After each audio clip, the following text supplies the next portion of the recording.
আচ্ছা, আজকের আলোচনার মেন যে 10 মার্কসের জন্য, যেটা আগের বারে আসেনি 10 নম্বরে, এবার আসতে পারে।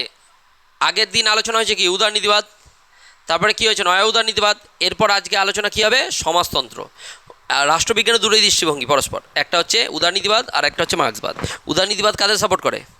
ধনী ব্যক্তিদের। আর মার্ক্সবাদ কাদের সাপোর্ট করে? সর্বহারা শ্রেণীর, গরিবদের অ্যাকচুয়ালি। ঠিক আছে, তাহলে মার্ক্সবাদ কী বলছে? সর্বহারা শ্রেণী একনায়কতন্ত্র। আর উদারনীতিবাদ কী বলছে? পুঁজিবাদ। উদারনীতিবাদ পুঁজিবাদকে সাপোর্ট করে, আর মার্ক্সবাদ সমাজতন্ত্রকে সাপোর্ট করে। সমাজতন্ত্র মানে কি? সমাজতন্ত্র মানে অর্থনৈতিক ও সামাজিক সাম্য। উদারনীতিবাদ কী চায়? রাজনৈতিক সাম্য, ভোটদানের অধিকার সবার থাকুক। আর সমাজতন্ত্র কী চায়? না, রাজনৈতিক সাম্য। রাজনৈতিক সাম্য থাকলে শুধু হবে না, কি দরকার? অর্থনৈতিক ও সামাজিক সাম্যও দরকার। ঠিক আছে, সর্বহারা শ্রেণী যারা আছে, সমাজতন্ত্র মানে সর্বহারা শ্রেণীর একনায়কতন্ত্র। খেটে খাওয়া মানুষ যারা আছে তাদের মিলিয়ে একটা একনায়কতন্ত্র চলবে, যেখানে উৎপাদনের উপকরণের সামাজিক মালিকানা থাকবে। উদারনীতিবাদে কী হয়? উৎপাদনের উপকরণের ব্যক্তিগত মালিকানা থাকে। আর সমাজতন্ত্রে কী হয়? উৎপাদনের উপকরণের সামাজিক মালিকানা থাকে। মানেটা কি? মানেটা বুঝতে হবে। উদারনীতিবাদে ধর, এই যে আমাদের জিও সিম আমরা ইউজ করি, জিও সিম পুরো মনোবলি কে চালাচ্ছে? রিলায়েন্স, আম্বানির ঘরে টাকা যাচ্ছে, তাই তো? এটা কী হয়ে গেল? সামাজিক মালিকানা হচ্ছে, ব্যক্তিগত একজনের ঘরে ঢুকছে টাকাটা, তাই না? কিন্তু সমাজতন্ত্রে কি? সমাজতন্ত্রে এই জিও সিম থাকবে না, সমাজতন্ত্রে বিএসএনএল থাকবে। সমাজতন্ত্র কী থাকবে? বিএসএনএল থাকবে। হ্যাঁ, যার উন্নতি হচ্ছে না, কিন্তু সমাজতন্ত্রে বিএসএনএল থাকবে, বিএসএনএলটা প্রপার কাজ করবে। আর সবাই সমানভাবে এই যে সরকারি সমস্ত কিছু কী করবে? ভোগ করবে, যেখানে কম টাকাতে রিচার্জ হবে।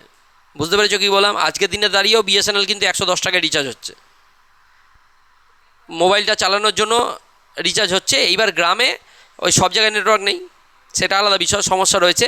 কিন্তু আমি কি বলছি, এটা যদি করতে পারে সরকারি, সমাজতন্ত্র এটা চেয়েছে, সমাজতন্ত্রে এটা হয়। এই যে স্কুল কলেজে নাহলে জেবিআরসে ভর্তি হতো, তো জেবিআরসে ভর্তি হলে কাদের লাভ? ব্যক্তিগত মালিকানা। আর যখনই তুমি আমাদের সরকারি স্কুলগুলোতে ভর্তি হচ্ছ, সেখানে অনেক কম টাকায় পড়তে পারছো তো, তাহলে সেখানে কিসের জন্য হচ্ছে? এটা তো গ্রামে আছে নিশ্চয়ই, এটা তো গ্রামে গঞ্জে সরকারি স্কুল আছে। এটা হচ্ছে সমাজতন্ত্র। সমাজতন্ত্রে সব কিছু কী থাকবে? সরকার পরিচালনা করবে। আর সর্বহারা শ্রেণী একনায়কতন্ত্র চলবে, যেখানে ব্যক্তিগত মালিকানা থাকবে না, উৎপাদনের উপকরণের সামাজিক মালিকানা থাকবে। সামাজিক মালিকানা মানে কাদের মালিকানা? আমাদের সবার মালিকানা, মানেই সরকারের। গভর্নমেন্টের যেগুলো আছে, গভর্নমেন্টের প্রপার্টি মানে কি? সবাই সেখানে যেতে পারবে। বুঝতে পেরেছো কি বললাম? আর যদি ব্যক্তিগত প্রপার্টি হয়, কারো বাড়ি হয়, সেখানে সবাই যেতে পারবে। ক্লিয়ার হচ্ছে ব্যাপারটা? তাহলে সমাজতন্ত্র আর উদারনীতিবাদ বোঝাতে পারছি? তাহলে দেখা যাক এই নোটসটা লিখলে 10 নম্বরে ম্যাক্সিমাম নাম্বার হবে। ভূমিকা সমাজতন্ত্রবাদ হলো একটি রাজনৈতিক ও অর্থনৈতিক সমাজতন্ত্রবাদ হলো একটি রাজনৈতিক বা অর্থনৈতিক তত্ত্ব। 19 শতকে শিল্প বিপ্লবের পর, আমি কি বলেছিলাম, যখন অ্যাডাম স্মিথ ধারণা দিল পুঁজিবাদের, তাহলে পুঁজিবাদ যখন উদারনীতিবাদী দেশগুলো সব পুঁজিবাদকে সাপোর্ট করলো। পুঁজিবাদে কি বলছে? মালিক আর শ্রমিকের মধ্যে কোনো রকম সরকার কোনো রকম হস্তক্ষেপ করবে না। তাহলে এতে কি হলো? যন্ত্রের আবিষ্কার যখন হয়ে গেল, তখন কার্ল মার্কস দেখছে যে আর তো শ্রমিকের প্রয়োজন পড়ছে না, 100টা শ্রমিকের কাজ একটা যন্ত্র করে দিচ্ছে, মেশিন করে দিচ্ছে। তাহলে শ্রমিক আরও গরিব হয়ে যাচ্ছে, শ্রমিকের কাজ থাকছে না। তাহলে কি করতে হবে? সর্বহারা শ্রেণী একনায়কতন্ত্র বিপ্লব করো। তো যখনই 19 শতকে শিল্প বিপ্লবের পর পুঁজিবাদী অর্থনৈতিক ব্যবস্থার বিরূপ প্রভাবের বিরুদ্ধে প্রতিক্রিয়া হিসাবে সমাজতন্ত্রের উদ্ভব হয়। পুঁজিবাদের বিরুদ্ধে প্রতিক্রিয়া হিসাবে কি তৈরি হয়? সমাজতন্ত্র। ক্লিয়ার হচ্ছে? সমাজতন্ত্রের মূল লক্ষ্য কী? অর্থনৈতিক এবং সামাজিক বৈষম্য দূর করা। অর্থনৈতিক এবং, এখানে উদারনীতিবাদের মূল বক্তব্য কী? রাজনৈতিক সাম্য প্রতিষ্ঠা করা। কিন্তু সমাজতন্ত্রের কী হচ্ছে?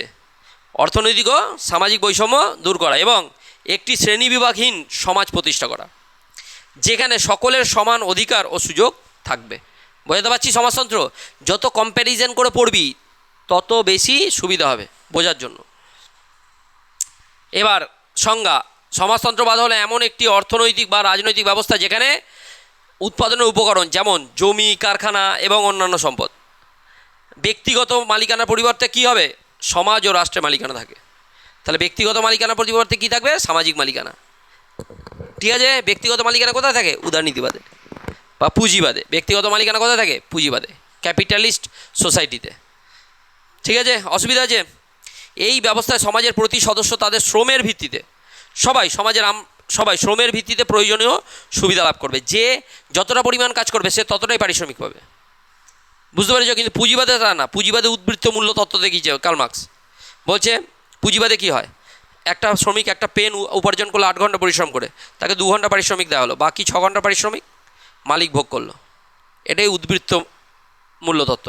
এই তত্ত্বের সাহায্যে কী হচ্ছে, সবাইকে শ্রমিকরা আরও গরিব হয়ে যাচ্ছে, আর যারা ধনী তারা আরও ধনী হচ্ছে। ঠিক আছে, কিন্তু এখানে কী হবে, এই ব্যবস্থায় সমাজের প্রতি সদস্য তাদের শ্রমের ভিত্তিতে প্রয়োজনীয় সুবিধা লাভ করে এবং সম্পদের বন্টন সমানভাবে করা হয়। যে যতটা পরিমাণ কাজ করবে ততটাই পারিশ্রমিক পাবে। এটি গণতান্ত্রিক প্রক্রিয়ায় অর্থনৈতিক এবং সামাজিক ন্যায় বিচারের পথে সমাজকে পরিচালিত করে। এবারে এসো সমাজতন্ত্রবাদের ধারণাটি সংক্ষেপে দেখো। তারপরে পয়েন্ট কী লিখবো? উৎপাদনের উপকরণের রাষ্ট্রীয় মালিকানা। উৎপাদনের উপকরণের কী মালিকানা থাকবে? একই কথা দেখ বারবার হচ্ছে, কিচ্ছু নয়, কিন্তু একটা তত্ত্ব তোদেরকে বুঝিয়ে দিয়েছি, ওটাই দেখ পয়েন্টে লিখতে হবে। সমাজতন্ত্রের প্রধান বৈশিষ্ট্য কী? উৎপাদনের উপকরণ, যেমন জমি, কারখানা, ওই পয়েন্টটাই দুবার হয়েছে রিপিট। এবং প্রাকৃতিক সম্পদের ওপর রাষ্ট্রের সম্পূর্ণ মালিকানা। এটি সম্পূর্ণভাবে ব্যক্তিগত মালিকানার কি বিরোধী।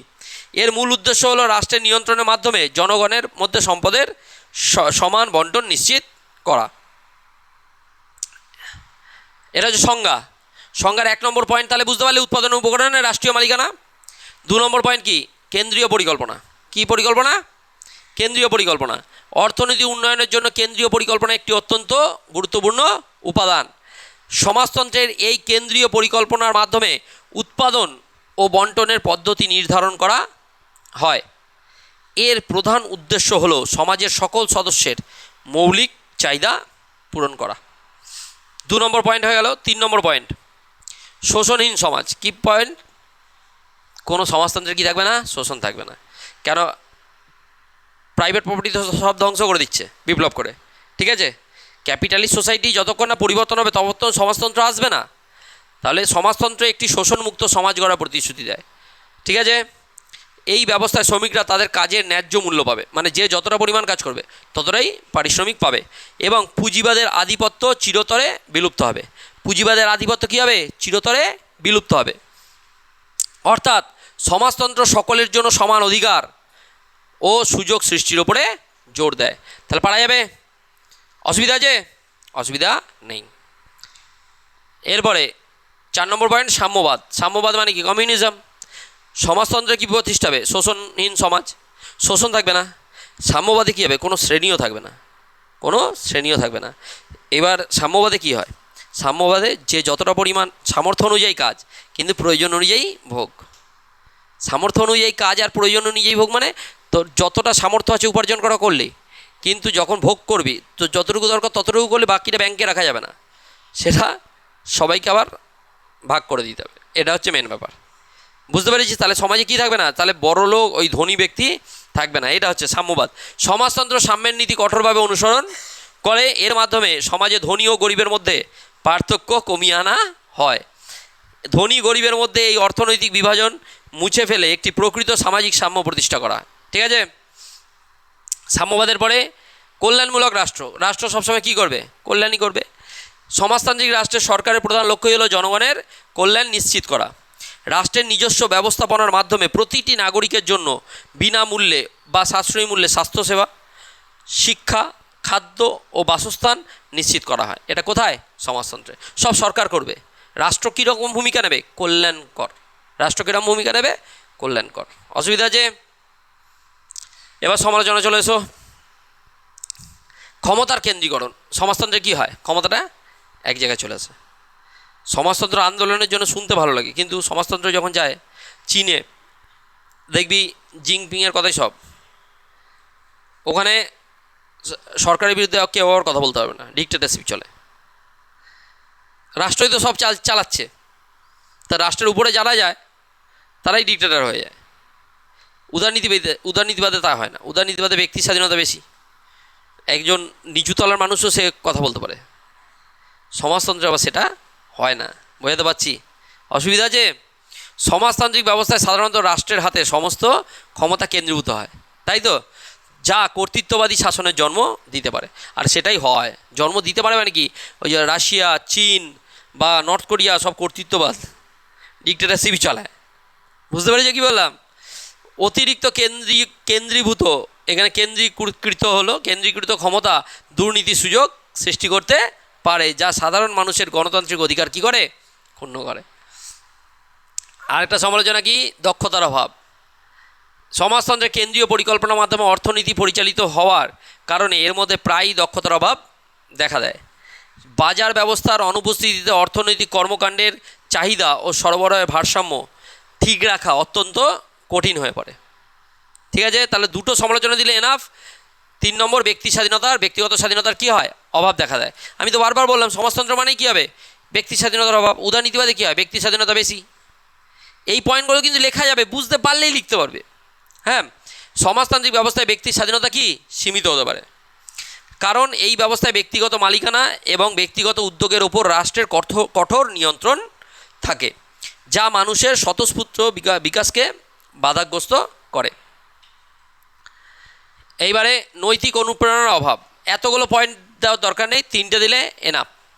সমাজতন্ত্রের যদি কিন্তু 5 নম্বরে যে সমাজতন্ত্রের সমালোচনা আছে, সমাজতন্ত্রের সীমাবদ্ধতা আছে, সেটা লিখতে হবে। তো সেই জন্য করে নেওয়া একবারে ভালো। নৈতিক অনুপ্রেরণার অভাব, সমাজতন্ত্রে ব্যক্তিগত মুনাফার সুযোগ না থাকার কারণে অনেক ক্ষেত্রে শ্রমিকদের মধ্যে কাজ করার আগ্রহ ও উদ্যম কমে যেতে পারে। যেমন এখন আমাদের এই যে পার্টির সিস্টেমের, টিএমসি পার্টি চলে গেছে, ব্যক্তিগত বিশাল প্রফিট ছিল।